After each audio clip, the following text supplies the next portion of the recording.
Good evening and welcome to the news. On Wednesdays, we project the Nigerian story with all the angles as they unfold, getting every perspective to new events and exhaustively treating issues on the front burner as Nigerians confront daily existence with courage and vigor. Tonight, Abuja tragedy. Government officials, community heads and citizens mourn those who lost their lives in tanker explosion. On healthcare services, correspondent asks patients and professionals how healthy is the health sector. On the economy, Nigerian Economic Summit ends with calls for more collaboration between the public and private sectors. On politics, stakeholders firm up preparation for Ondo governorship election.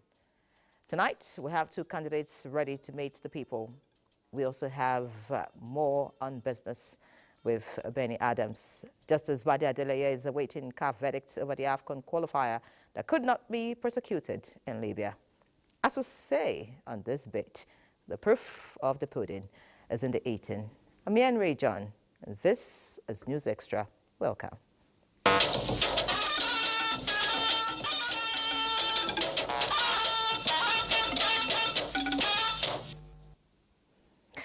We'll begin on a sad note tonight as sympathizers and those who showed concern from neighboring towns trooped to Abuja to participate in the burial of the departed souls following the petrol tanker fire explosion last night in the town. Muhammad Musa Askira reports that the town is still in shock. The town is full with people coming in from different parts of neighboring villages and towns to condole with the residents over the fire disaster that affected over 200 people. Eyewitnesses say the fire was not from the petrol tanker, but from the activities of those rushed in to fetch the spilling fuel on the ground. Governor Umar Namadi, who describes the incidents as a test from God and residents must take it in good faith, notes that the state will continue to sensitize people on the danger of such incidents whenever it occurs. Apart from the secondary facilities we have in the state, we have also make arrangement with the tertiary facilities, Amini Kano Teaching Hospital, Federal Medical Center, Brununkudu, and Federal Medical Center, Unguru. For those that are in Hadija General Hospital, they have a referral center at Federal Medical Center, Unguru. And for those that are in Jahun, they have a referral place at Federal Medical Center Brununkudu, and for those in Ringium General Hospital, they will be referred to American Teaching Hospitals. Arrangement has been made by government to take care of full medical bills of these people. Those hospitalized will continue to receive free treatments in various hospitals they were taken to across the state. In Dutse, Muhammad Musa Askira, NTA News. Meanwhile, President Bola Tinubu has directed the Secretary to the Government of the Federation, Senator George Akome, to lead a federal government delegation to Jigawa State in response to Tuesday night inferno in Abuja town, which claimed over 100 lives. The government delegation will comprise the Minister of Defense, Mohammed Badru Abubakar, Minister of Transportation, Saidu Al-Khali, Co-Marshal of the Federal Road Safety Commission, FRSC, Shehu Mohammed, and the Senior Special Assistant to the President on Community Engagement, Northwest, Abdullahi Tanko Yakase. While in Jigawa, the delegation is expected to visit the scene of the incident to assess the situation and visit injured persons in the hospital. President Tinubu further directs that emergency aid, including medical supplies, food and shelter, be extended to the 50 victims receiving treatment and others affected by the fire. He expresses his heartfelt prayers and support to the government and people of Jigawa during this time of the tragic loss and grief. He prays for divine comfort for the bereaved families and a peaceful repose for the souls of the departed. President Tinubu reassures the nation that the federal government, in collaboration with states, is committed to the swift and comprehensive review of fuel, transportation, safety protocols across the country.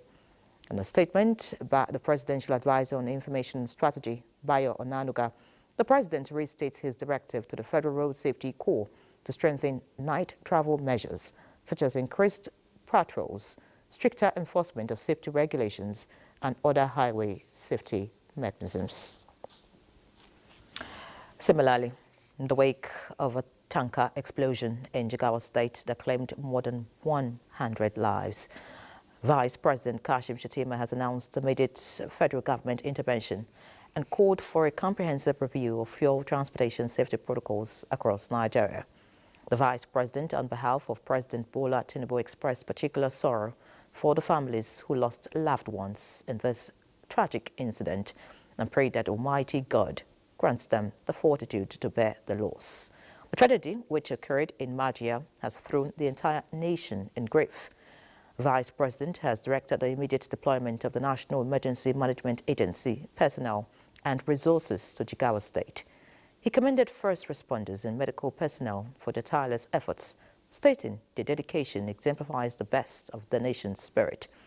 Vice President Shettima had inaugurated the National Road Safety Advisory Council last Friday with a charge on members to align with global best practices in reducing traffic crashes.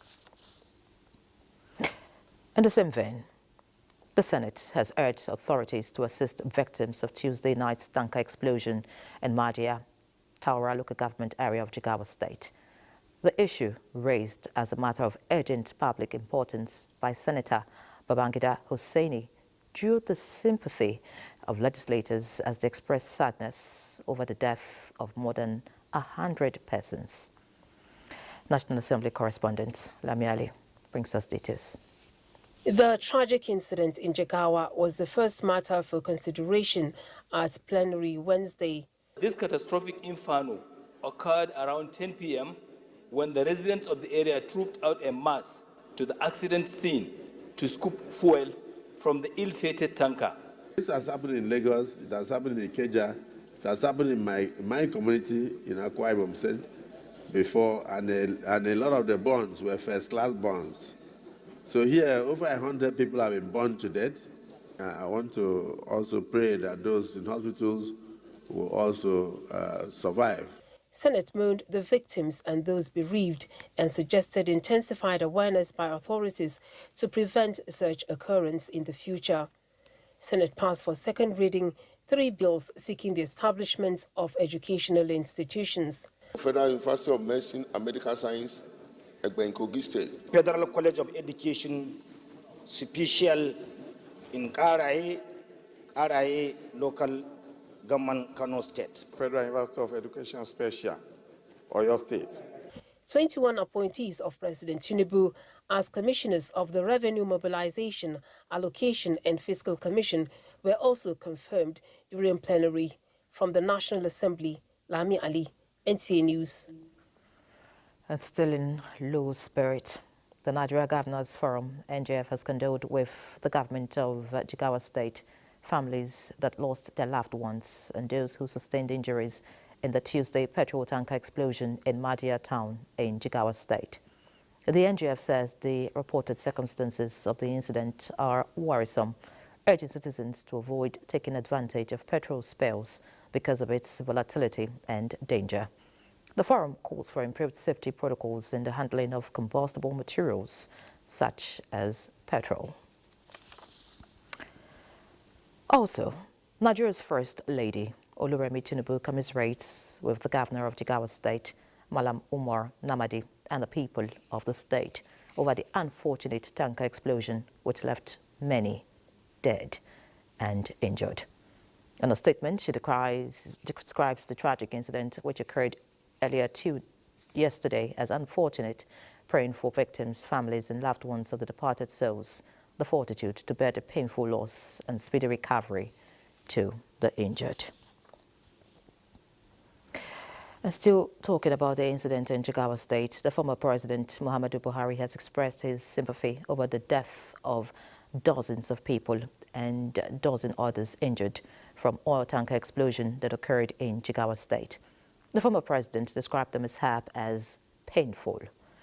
He prays for consolation for families of the deceased and quick recovery for the injured.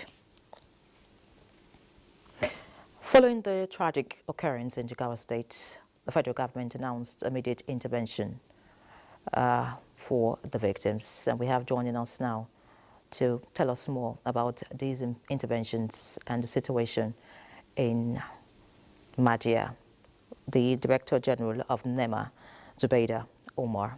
Many thanks for joining us, ma'am. Good evening. All right, not a good day actually, and I'm sure you have feelers of what's happening right there in Majia town.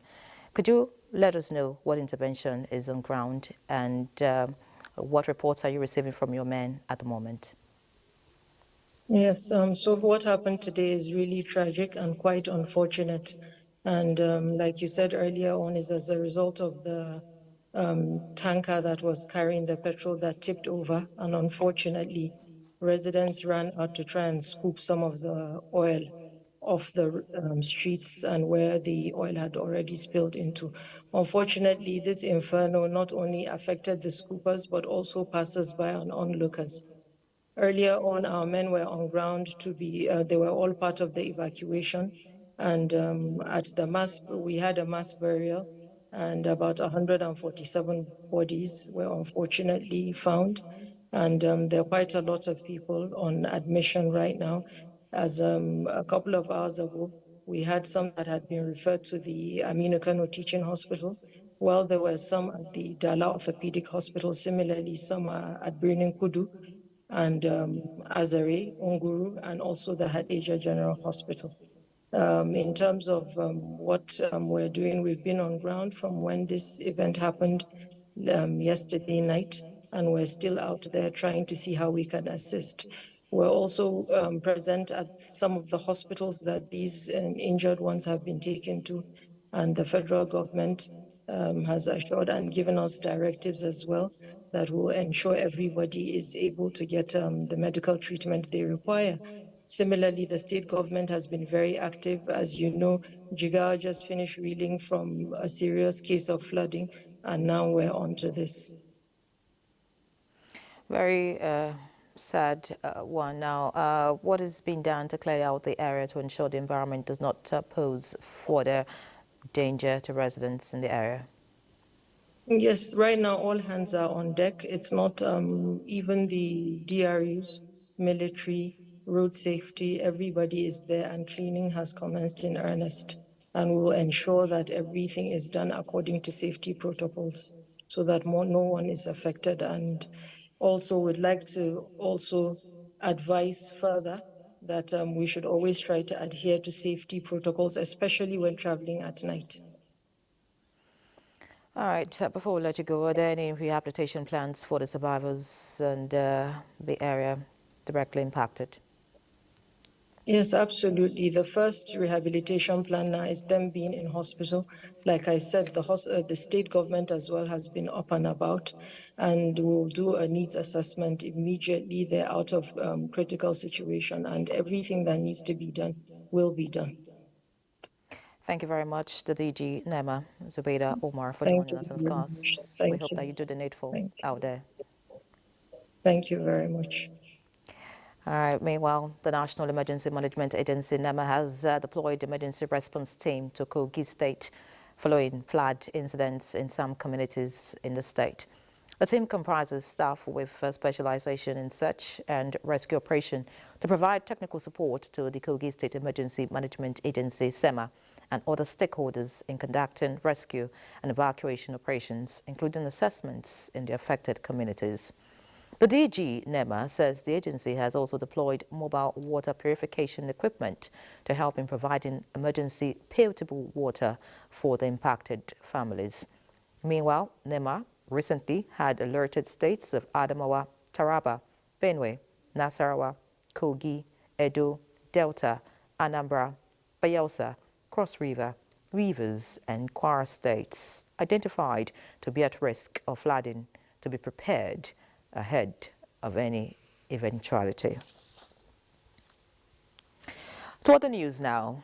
The President of the Senate, Godswill Akpabio, has advised Nigerians to disregard stories of planned impeachment of principal officers of the National Assembly, describing it as fake news and a figment of the reporter's imagination. A statement alleging that the speculation and misinformation circulating regarding an alleged impeachment plot is the handiwork of fifth columnists who are perpetual merchants of misinformation and purveyors of mischief. The statement reaffirms the commitment of Akpabio to transformative leadership and effective collaboration with the other arms of government on the implementation of the 10th Senate's legislative agenda and working tirelessly to address the pressing national issues of growth and prosperity.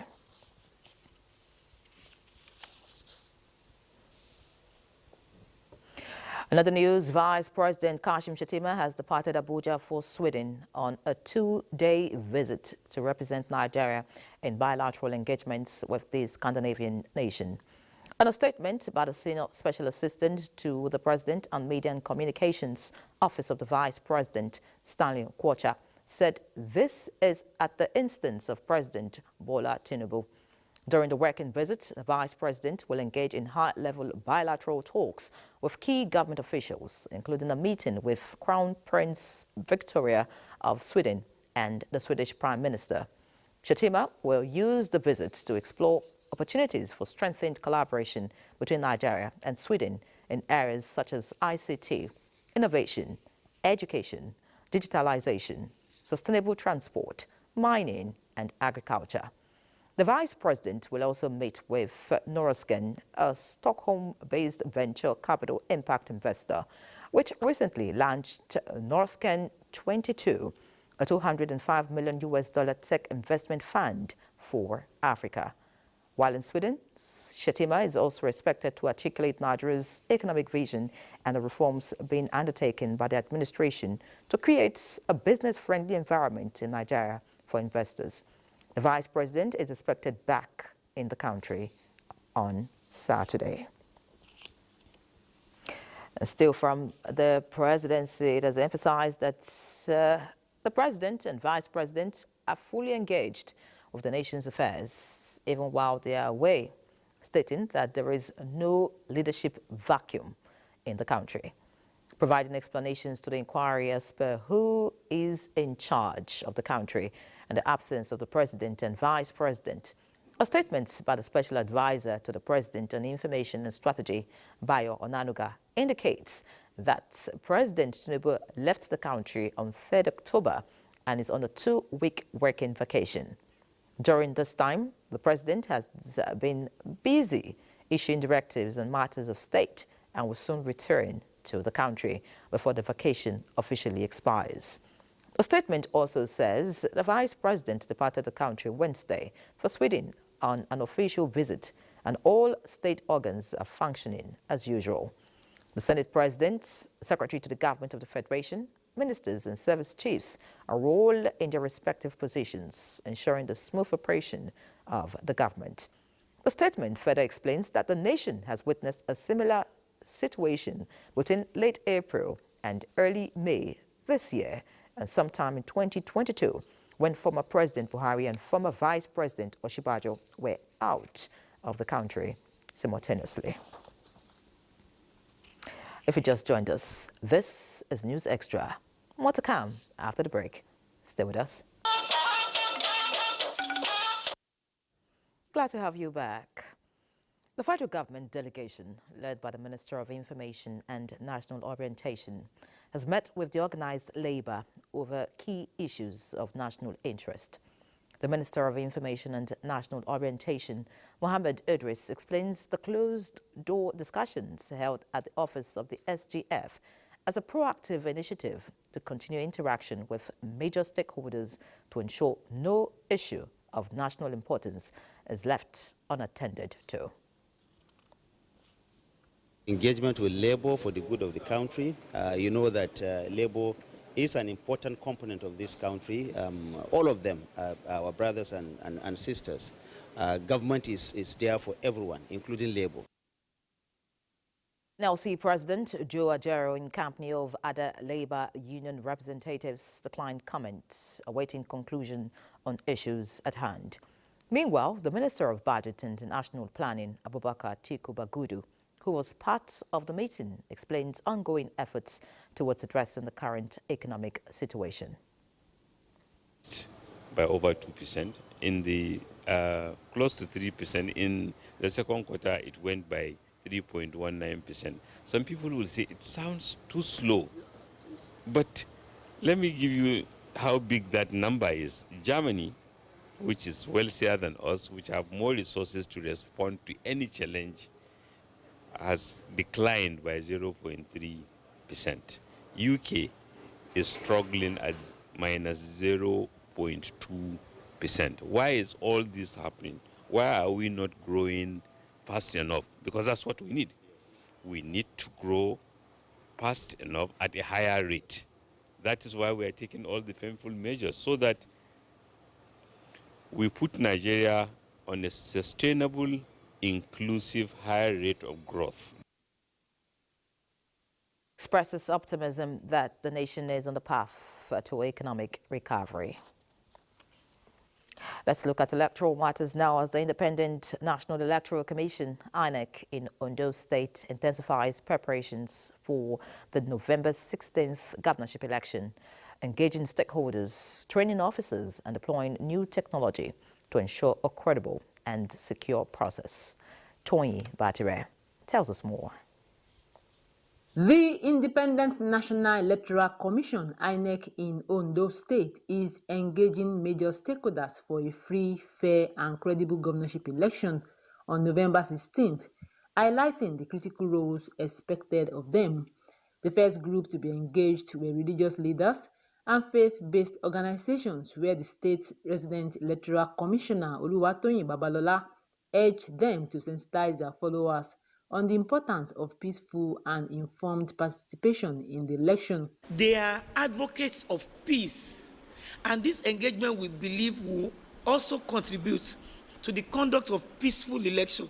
In a related development, INEC, in collaboration with the Electoral Institute, conducted a one-week training for electoral officers and their assistants. The training focused on familiarizing the participants with new guidelines, including the proposed deployment of advanced technology for vote counting, result collation and transmission.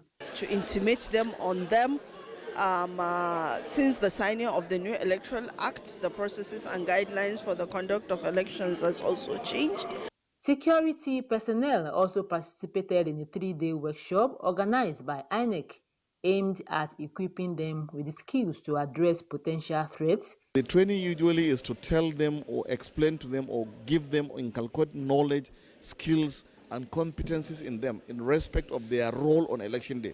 To further ensure a smooth and transparent election, INEC recently presented official voter register to political parties in the state, paving the way for a seamless electioneering process. They give accurate data, and it's now left for the political party to go to the field and do the needful. Meanwhile, major political parties and their candidates have kicked off their campaigns, promising to improve the lives of the citizens as they vie for the governorship seat. In Akure, Toyin Batire, NTA News. And still on the forthcoming election in Ondo State, in a bid to ensure violent-free exercise in the governorship election, the Nigeria Police Force says it's well prepared for the exercise with contributions from sister agencies. Francis Fong reports on this and other activities from the force headquarters in Abuja. The forthcoming off-season governorship election in Ondo State, the fight against crime and criminality in the country, and the review of security during the Edo governorship election, among other issues, were on the table for deliberation at the IGP Strategic Management Conference. I urge all involved to replicate and build upon the successes recorded in the Edo State election. We must ensure a robust security architecture and that officers perform their duties with impartiality.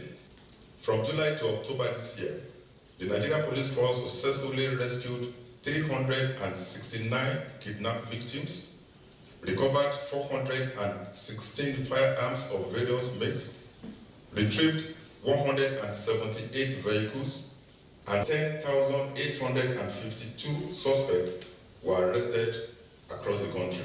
That our mission to ensure the safety of Nigerians is ongoing and paramount.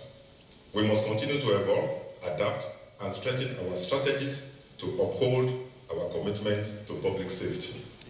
On the recent political crisis in Rivers State, IGP Kayode Egbetokun has this to say. The police didn't do anything wrong in Rivers. We acted professionally. We followed the rule of law. The barracks in Lagos are collapsing. IGP Egbetokun assures that all police barracks in the country will be given facelift. Francis from NTA News. All right, many thanks, Francis. The die is cast, and political parties are strategizing, matching words with actions in order to garner support for their respective candidates. We're now being joined via Zoom from Akure. The governorship candidate, People's Redemption Party, is with us, PRP Babatunde Ali. Many thanks for joining us. And that of New Nigeria People's Party, NNPP, Olubenga Edema. Gentlemen, you're welcome to News Extra. Good evening. Thank you for having me here. Nigerians. Fantastic. Let's begin with the candidate of the PRP. Could you tell us mechanisms your party has set in motion to convince the people of Ondo State to vote for you in the November 16 election? Thank you, NTA, for this opportunity. Let me use this medium to quickly commensurate with the people of Jigawa State for the disaster that befell the nation. It's unfortunate, and I pray that God will grant the families of the bereaved the fortitude to bear the loss, while praying for quick recovery for those in the hospitals. PRP in Ondo State has taken measures since January this year, when the Independent National Electoral Commission first released its notice of election in the state. And we began consultation in March. We began traveling the nooks and crannies of the state, consulting with delegates. And specifically on April 27th, I emerged the winner and the flag bearer for the party at the primaries. Since then, we haven't stopped, specifically on the very day INEC lifted ban on open campaign. That was June 19th. We presented our manifestos to the state, and we hit the ground running from that time. I believe Sunshiners are listening. They are ready for a change of government, and PRP is coming on board. All right, fantastic. Great. Thank you. Sunshiners are indeed listening. Now, the NNPP candidate, Olubenga Edema, what is your party bringing to the table differently this time around to further convince people to cast their ballots? Having me here and for giving me this opportunity to speak to the people of Ondo State and Nigeria. You will recall that the greatest need of Nigerians today is education. And the mantra of our party, the slogan is education for all. With education, there's not any man cannot achieve. So we have made education the key points, and we are saying we want to give free education to all citizens of Ondo State at all levels.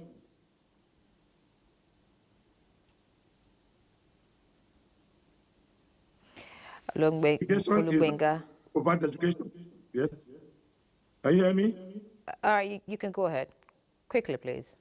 So what I'm saying is that with education, there's nothing you cannot achieve. So we have made education our mantra. And free education at all levels, from primary school up to university level, is what we intend to do for the people of Ondo State. And by the grace of God, when we get there, we are going to do something. We are going to propose to the House of Assembly an education trust fund. And the seed money for that trust fund is about 2% of all the capital projects that's done in Ondo State, both at the level of local government, the level of Osopade, the level of UBEC, and the level of the state, all capital projects in Ondo State. 2% of the capital vote goes to education tax fund. But I don't think these ones are remitted or applied for such purposes. That will be the seed money we use when we float the education trust fund bill. All right, many thanks, Mr. Edema. Because of time, let's just quickly get to the next question. The election has come and gone, and there are lessons. PRP candidate, can you tell us what your party has learned and how they intend to improve the conduct and become successful? All right, looks like the PRP candidate is no longer with us. So I'll just get back to you, Olubenga Edema. So what is your party, the NNPP, doing, lessons learned from Edo election, just so that they emerge this time around? Well, we are well represented in 203 wards and 3,993 polling units in Ondo State. So we have told the people of those that they have to guard their votes.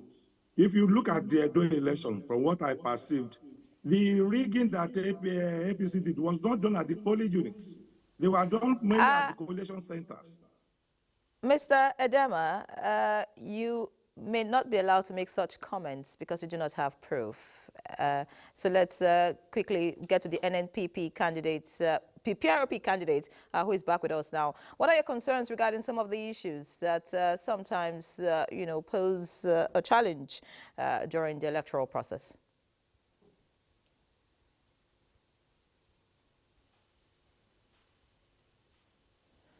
Babatunde Ali, looks like... sorry, Did you get my question, Babatunde Ali? All right, we seem to be having connection challenge there, but I'm sure we'd have some other engagements with the candidates in the Ondo election. So we'll quickly move on to other issues now. The federal government is now set to drive a nationwide campaign to sensitize citizens on the need to embrace the new national anthem and national values charter. Kenneth Nanim reports that campaign to be championed by the National Orientation Agency is in line with the mandate of the Federal Ministry of Information and National Orientation. As part of efforts to further unite Nigerians and reawaken the consciousness and patriotism amongst countrymen towards nation building, the current administration had, on May this year, readopted the old national anthem. Now, the federal government is flagging off campaign urging Nigerians to embrace the new national anthem and sing it with pride, as the lyrics are more relatable to the struggles, sacrifices, hopes and aspirations of Nigeria's founding fathers. The first stanza of the national anthem emphasizes our national pride, identity, unity in diversity, brotherhood and solidarity. To further rebrand the minds of citizens and ignite the desired passion needed to drive national development, the federal government is also urging the citizens to imbibe the National Values Charter, designed as a guide to knowing what responsibilities do leaders and the led have towards national development. Today, we gather to reaffirm our commitment to the values that unite us as a nation. Meanwhile, the Federal Executive Council has approved a proposal by the National Orientation Agency on key initiatives to be entrenched in the value reorientation process. Kenneth Nanim, NTA News. Let's now talk about food. It is estimated that 1 in 11 people around the world go to bed hungry each night. Despite food being essential for human survival after oxygen and water, many still struggle to access an adequate supply. In this report, Musa Babaliu takes a look at what the federal government is doing to reduce food insufficiency in the country. Food for a better life and a better future is the theme for this year's World Food Day. This roadwork serves as a part of the sensitization program aimed at raising awareness about the challenges faced by individuals who lack access to an adequate food supply. Without farmers, the food security cannot be achieved. If they are celebrating world food, farmers as the key holder of food security will be in the forefront. A survey conducted by the United Nations agencies reveals that approximately 2.8 billion people worldwide suffered from food insecurity. Among them, 22 million individuals reside in the Sahel region, including Nigeria. World Food Day is about, sensitizing the world about people who are not really, who are food insecure, so that people now should now know about them, so that they can now take action. What we need is a collective action so that everybody must not go hungry. Now, with NWAP Day, we have the opportunity to amplify these efforts to harness technology and global best practices and to write a new chapter in the story of Nigeria agriculture. President Bola Ahmed Tinubu has instructed the Federal Ministry of Agriculture and Food Security to collaborate with sub-regional governments to ensure that a significant majority of Nigerians do not go to bed hungry. This administration has outlined plans to cultivate 500 hectares of farmland across the country to grow maize, rice, wheat, millet, and other staple crops to boost production, supply, and affordability. The strategy involves collaborating with state government to stem inflation and enhance food security in the country. Local and international organizations are also initiating programs to enhance farmers' output, aiming to make food available, accessible, and affordable for Nigerians. Musa Baba Aliyu, NTA News. And as the world marks World Food Day 2024, Chairman, House of Representatives Committee on Agricultural Production and Services, Bello Kauje, says the House is committed to supporting government's efforts to achieve food security. In a statement, Kauje lists the federal government's efforts to include the 150 days duty-free import window for food commodity, suspension of duties, tariff and taxes for importation of certain food commodities, and engagement of relevant stakeholders to set up growth means production and purchase surplus to smallholder farmers' food reserves. Representatives Kauje assures Nigerians that the National Assembly is working hard on legislations that will result in security for all Nigerians. Let's see other news now. A major player in the Nigerian economy, the Tropical General Investments, TGI Group, is calling for sustained efforts in the development of rural communities in Nigeria. The group, at a session entitled Rural Inclusion, Necessity for Economic Growth and Development, held at the Nigerian Economic Summit in Abuja, emphasized the importance of rural community development as a necessity for national economic growth. Moplang Dakog brings us details. Nearly half of Nigeria's population is believed to reside in rural areas, and that number continues to grow. The Tropical General Investments Group, TGI, observes that for Nigeria to advance, stakeholders must harness the potential of rural resources in an inclusive and sustainable manner.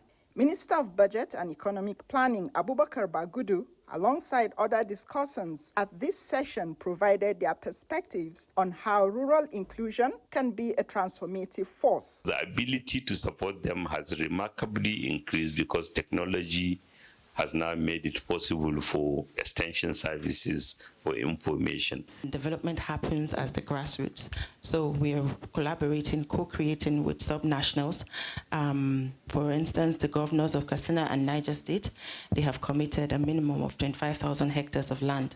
So we're looking at developing the cotton value chain. Titled Rural Economy, the Good, the Bad, and the Ugly, this session served as a platform for in-depth discussions on social services, security, and the economy, particularly job creation for rural areas. If we do not focus on those segments of our economy, that means we are not even talking about GDP growth on a serious level. Whether it is our oil and gas resources in the Niger Delta, it is rural Niger Delta, it is not in the cities. Whether it's solid minerals in Zamfara, it is again rural Zamfara. How do we get all parties to even understand this rural economy? Sustaining and expanding economic activities in rural areas is critical to Nigeria's long-term development. In Abuja, Moplang Dakok, NTA News. Meanwhile, Nigeria's digital transformation journey has just gotten a major boost, with IHS Towers, a leading telecommunications infrastructure company, spearheading the protection and development of the nation's information infrastructure. The group says the ultimate plan is to build a thriving digital ecosystem in Nigeria. Boside Ebo Amosu reports that the group made its crucial position known during a panel session at the Nigeria Economic Summit in Abuja, where industry leaders converged to discuss the future of telecoms in Nigeria.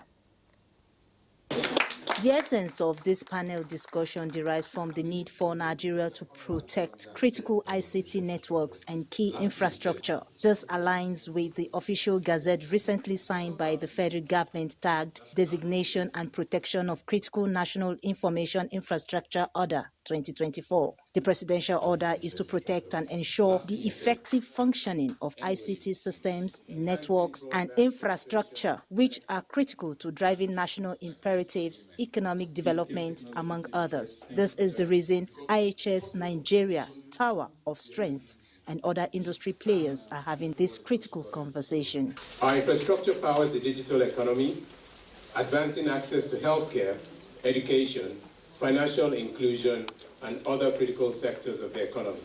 To harness the opportunities and see how they can, look at long-term benefits for the state. As telecommunication keeps evolving, panelists admit that innovation is essential for growth, relevance, and long-term success in a competitive and fast-evolving business environment. The CNII is not just about the physical. We also need to take care of the cyber aspect as well. The real threat in the generation that we exist is cyber. Let's hope that when we see this time next year, we have some people serving their time. For example, with telecom infrastructure. We have various people serving different GTMs.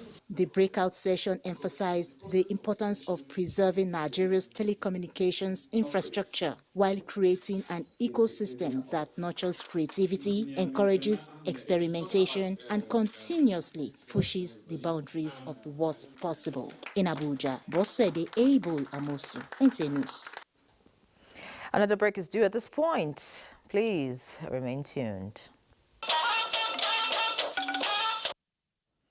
Glad to have you back. Now time to talk business. The businessman is here. Benny, what's the latest?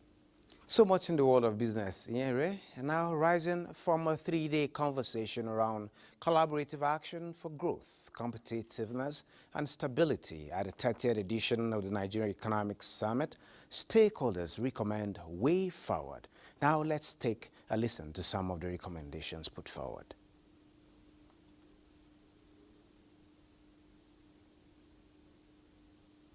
The Nigerian who also feels the pains. The most important thing is that you need production. We need to be a production-driven economy. And to do that, you need all the instruments of capital. You need to be able to leverage funding, finance at affordable rates. You need to have macroeconomic environment that attracts business. You need to have regulatory framework that is friendly, that is enhancing of business, not restrictive of business, not trying to catch businesses, but trying to support them. There are models where the regulator and the sovereign ask participants, what should we do to help you grow? When you grow, we grow, the GDP grows, the tax revenue grows. The important thing is there's clarity around regulation, and of course there's certainty also around regulation. And besides that, it's all-encompassing. We're bringing people into the mainstream of the capital market. The primary objective of government, led by President Bola Ahmed Tinubu, is wealth redistribution, and that is very vital.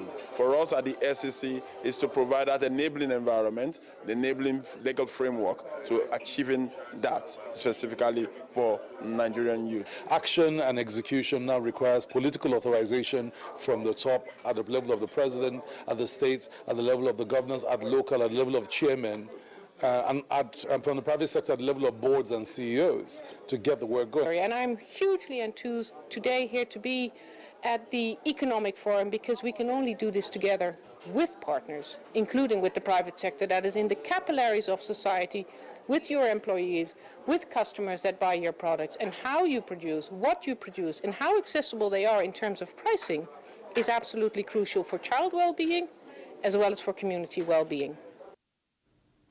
Now, still on growing the economy, key players in Nigeria's economy are advocating the quick implementation of progressive tax where the rich should pay more and the poor exempted. Mohamed Rabiu Ali reports that this was the consensus at a round table organized by the Civil Society Legislative Advocacy Center in collaboration with Oxfam and Tax Justice Network Africa in Abuja.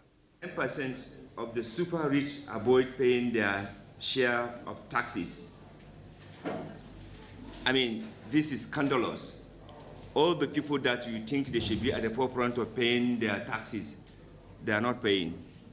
The government must raise social sector spending to at least 10% of the budget in health, education, and agriculture.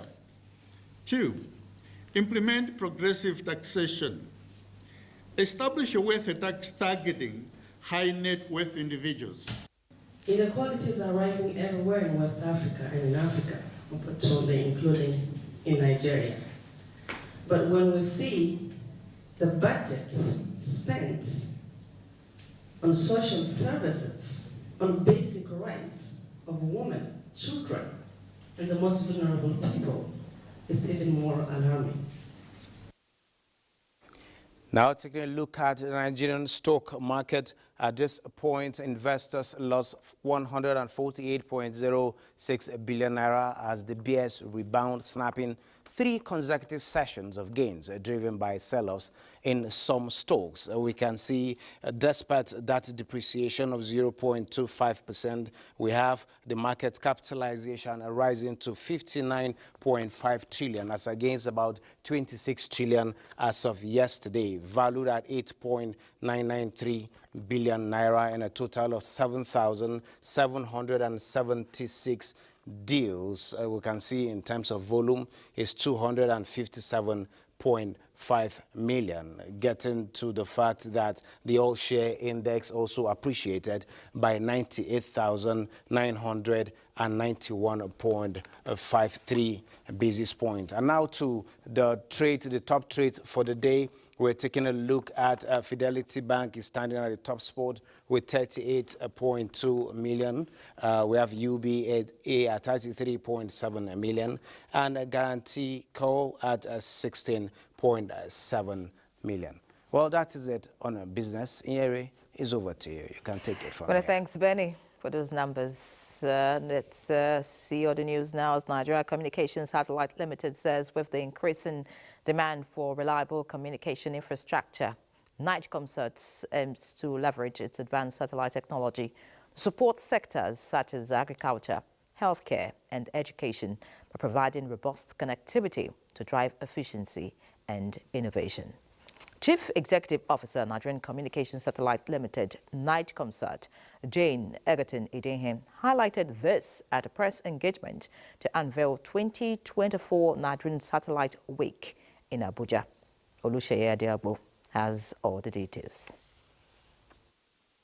Nigerian Satellite Week, a maiden national event to highlight how the satellite and space industry, especially on communication, remains a driving force behind the nation's sustainable development via diverse industries and initiatives. We want to work with rural operators to provide connectivity in rural areas. NIGCOMSAT says it is using the week to unpack the transformative potential in satellite technology for Nigeria, extolling advancements in the nation's satellites with increased channels of over 100 and targeting continued improvements in services to Nigerians. We have been fortunate under the Renewed Hope agenda to work for the President Bola Ahmed Tinubu. And since taking office, we've started making some changes into the inherent operational issues we found in NIGCOMSAT. But we realized that even though we are fixing the infrastructure and the technology, people are not aware.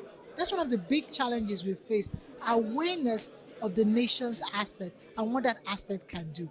How many people know that we have a satellite called NIGCOMSAT 1R in space? How many Nigerians know the value that satellite is for us as a nation? Very few.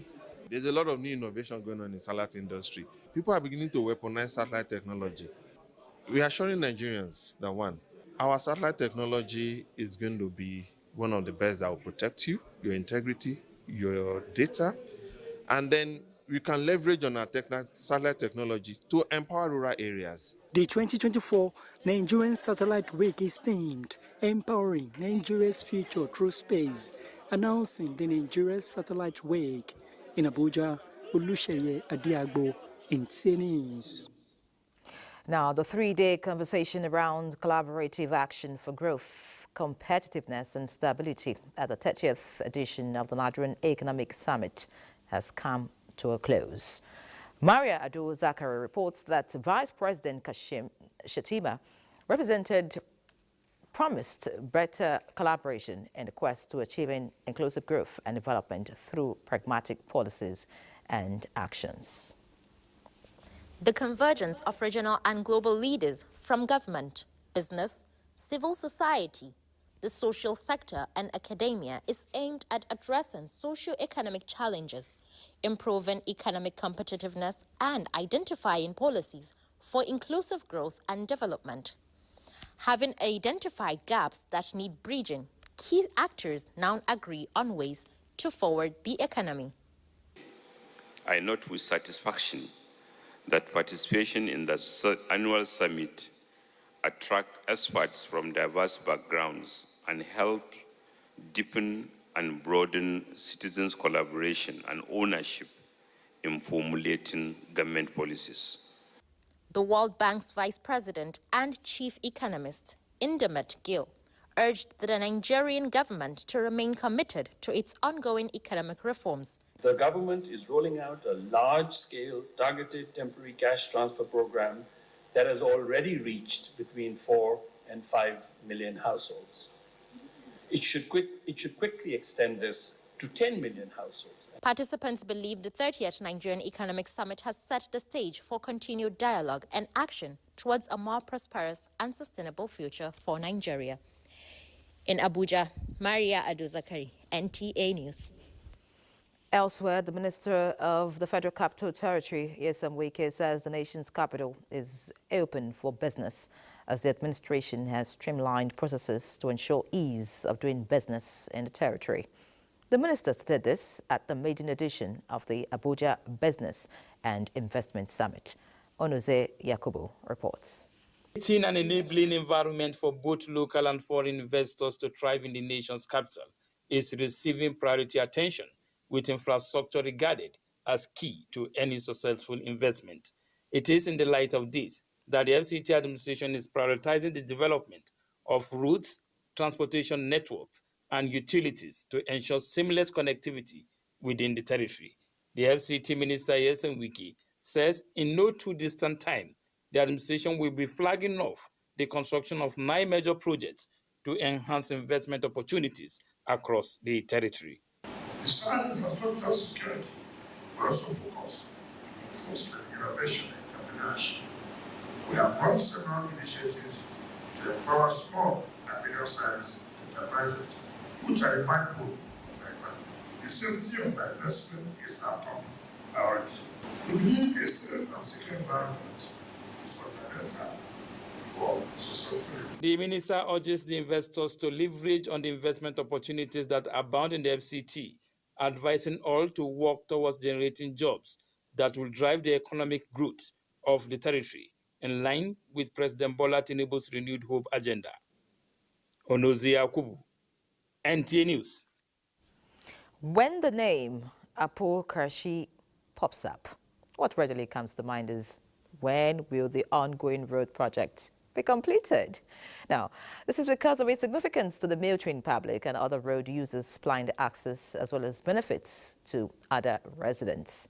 Onoze Yakubu again, who was part of the FCT minister's recent inspection visit to the project site, brings us up to speed with the latest development.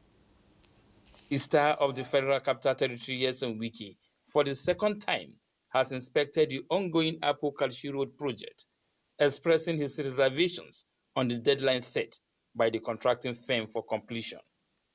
He says the FCT administration has fulfilled its own side of the bargain, as the onus lies with the contractor to deliver the project on schedule. I have my doubts. I still have my doubts. I will not lie to you. I still have my doubts, but they are still insisting that by April they will have completed this project.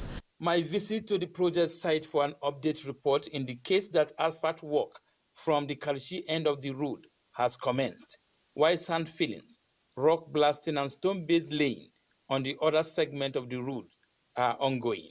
with the site manager maintaining his commitment to delivering the project on schedule. What is left is not more than 4 kilometers.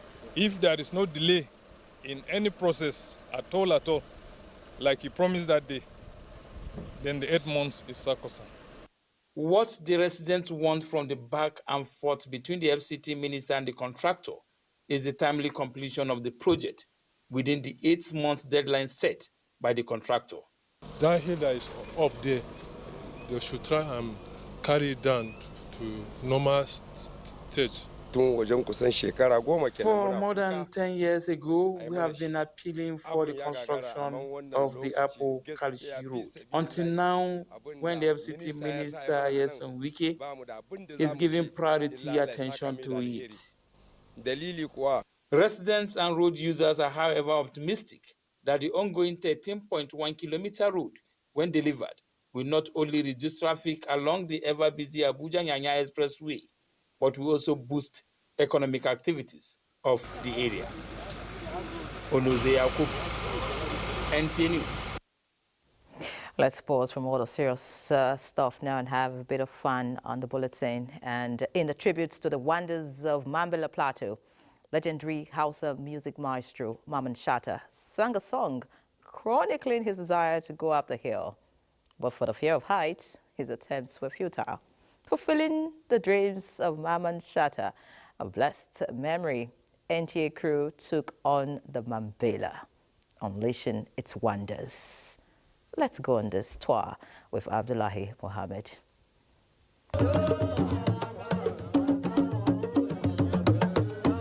The goodbyes to Jalingo was the beginning of our trip to Mambila. The mountains fitting the description of Dolly Parton's Smoky Mountains of eastern Tennessee. The ride was of a lifetime, and so the climbing. The weather here as dramatic as the lead act in the movies. The sun was at its peak, and suddenly the rains were pouring. If Mount Everest was African, then it would have been the Mambila. More than 2,000 meters above sea level is where we are so far at the peak of the Mambila mountain. Imagine you using your hands to surf through the skies. It is awesome. But here we move once again. Come with me. Looking over your shoulders, the contours of the road up the mountain like the snake on a mission. The impact of the altitude in the ears, equivalent to the sensation while flying. Your eyes 360 degrees are ranches with so much to keep the animals feeding all year round. Fruits in abundance. Then we got to the highest point of the climb. Here is the coldest part of the Mambila. It is said that sometimes it goes as low as 6 degrees Celsius. You can imagine how cold it is here. Not all is rosy here. The transporters have the story of its ugly side. But the Lucky has the biggest city inside, Gembu, Sadona local government area. And so we were. We have beautiful waterfalls, we have beautiful mountains, you know, when you are coming up. There is, when you are coming up, you see the valley. If it is during dry season, you will see down the valley. The hazy atmosphere you saw yesterday, it's something that it's always on the Mambila Plateau. The aim of this project is to create awareness and also to promote tourism and also to promote our rich culture and heritage. The builders of this city must have mastered the art of maneuvering the mountains. I may not be able to bring to you the history behind the adoption of the name Sadona local government, which has its headquarters here in Gembu, Taraba State. But at least I'm able to put forward the beautiful landscape that this beautiful town has been able to add to the entity, Nigeria. When we turn away from Gembu, the sun was setting, and between the hills and trees were the rays of hope for the giant of Africa, opening its eyes to a beautiful sunrise, a sunrise that bettered the lives of its citizens. Abdullahi Mohammed, NTA News. Beautiful to watch. Indeed, Nigeria is blessed. Many thanks, Abdullahi, for that package. From tourism, let's focus on health. Medical facilities are expected to be sanctuaries of help, places where healing and care should be second nature. But for some, these places transform into arenas of unspeakable loss and regret. In this report, we delve into a devastating reality, one that has left families broken and trust shattered: medical negligence. Victor Azu shares the poignant stories of two men whose encounters with negligence in hospitals have left them with scars they can never truly heal. Kano, a city where ancient history meets the hum of modern life. Here in the heart of the city, a state-of-the-art hospital stands tall, a structure that from the outside radiates hope and advanced care. But beneath its sleek exterior, there is another story, one of pain and betrayal.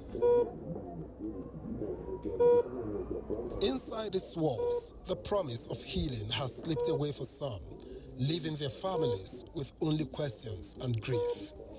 I meet Daha Tijani in Abuja, a doctoral degree holder in management. He speaks with the calm of a man accustomed to logic and reason. But when he recalls his family's ordeal, the pain seeps through his every word. His father, Tijani Abdurrahman, 70, went to the Kano hospital seeking treatment. What he found instead was a tragedy, one that left him blind in one eye. He went to one of the hospitals in Kano and he was told that it's cataract.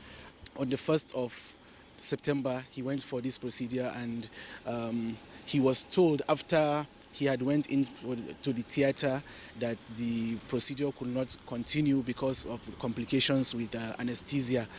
And then my dad also complained about that same anesthesia procedure because he told me that he felt like he was being electrocuted after the insertion of the injection, and that he also alleged that the person who did the same procedure was the same ophthalmologist who administered the anesthesia.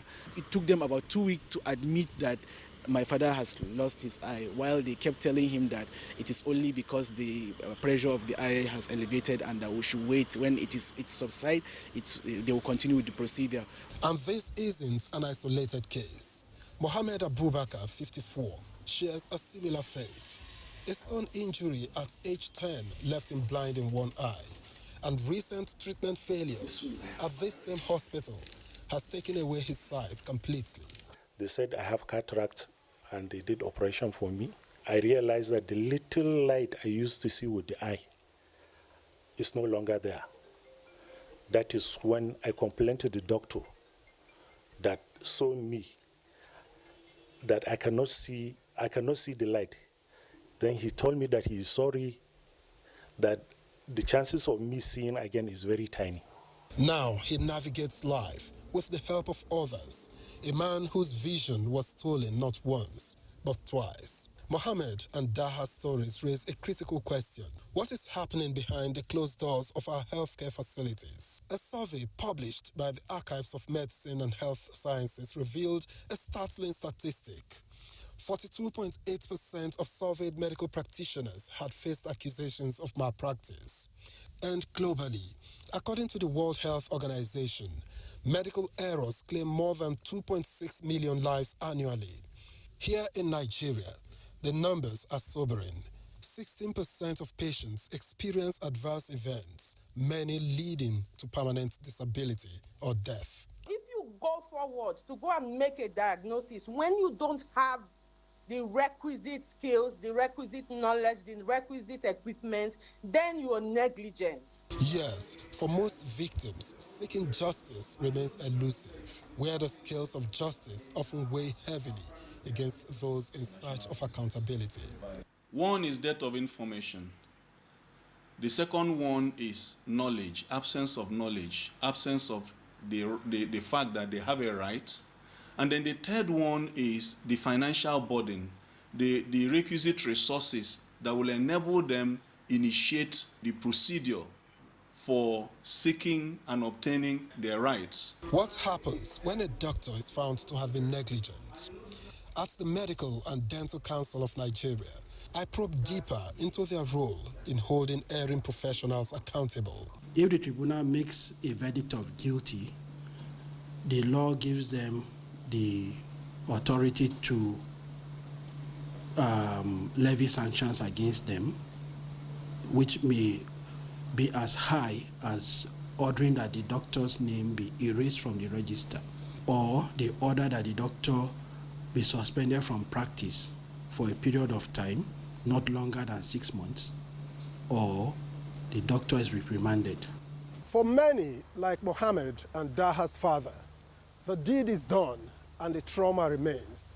But their stories is a stark reminder of the hidden crisis in our healthcare system, where lives are lost and justice is a distant dream. In Abuja, Victor Azu, NTA News. Many thanks, Victor. And the question is, how healthy is our health sector? Let's take another break. Stay with us. A ministerial assessment team has given the newly established Federal University of Education, Kontagora, the go-ahead to commence academic activities. The Minister of State Education, Yusuf Tanko Sununu, indicated this when he led the Supporting Facilities Assessment team to the institution. Mukhtar Wuwu reports.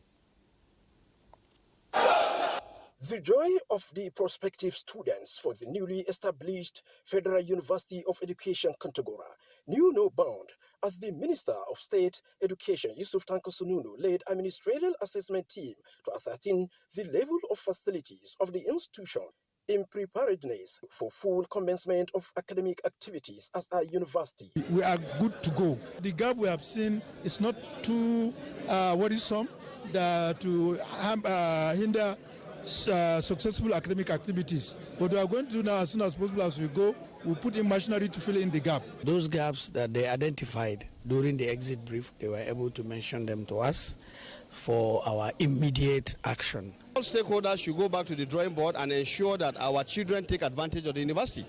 We can no longer complain and say the universities are far. The university is now in our home.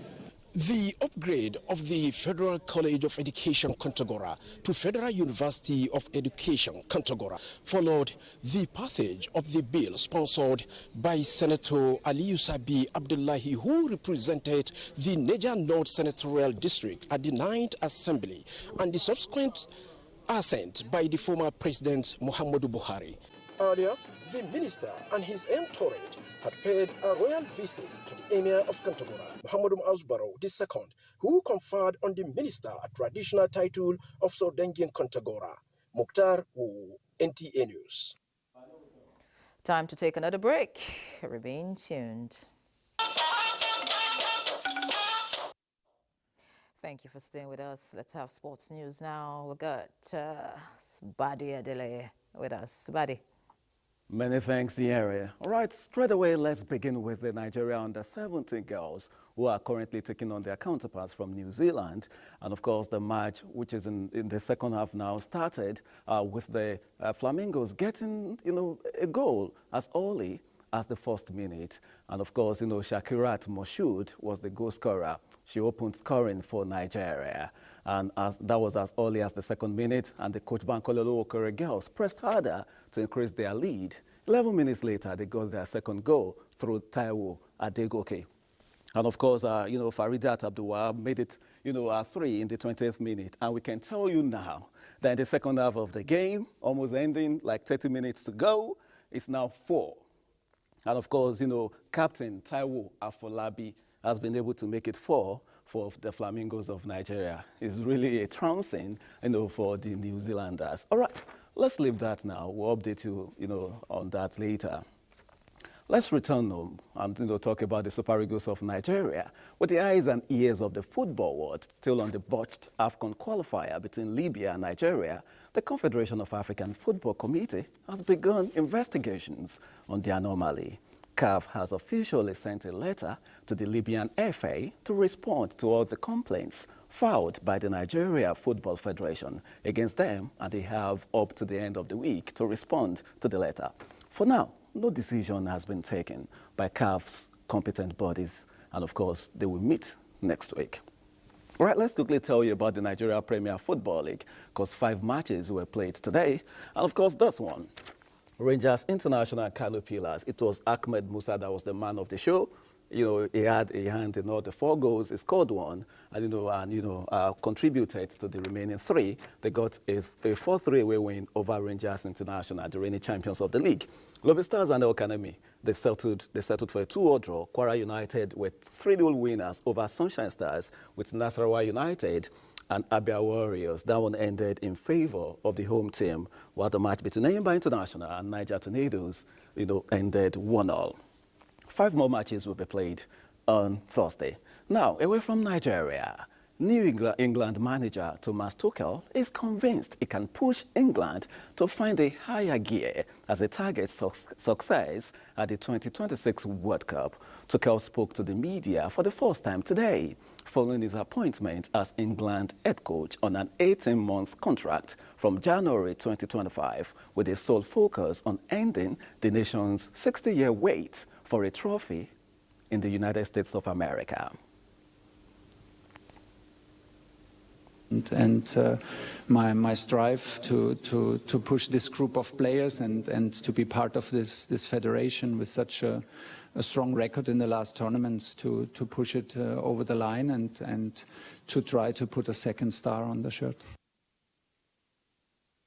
All right, let's hope that the Super Eagles of Nigeria will make the Mundia and give them a good run for their money. Now, let's return to Yere for the rest of the news.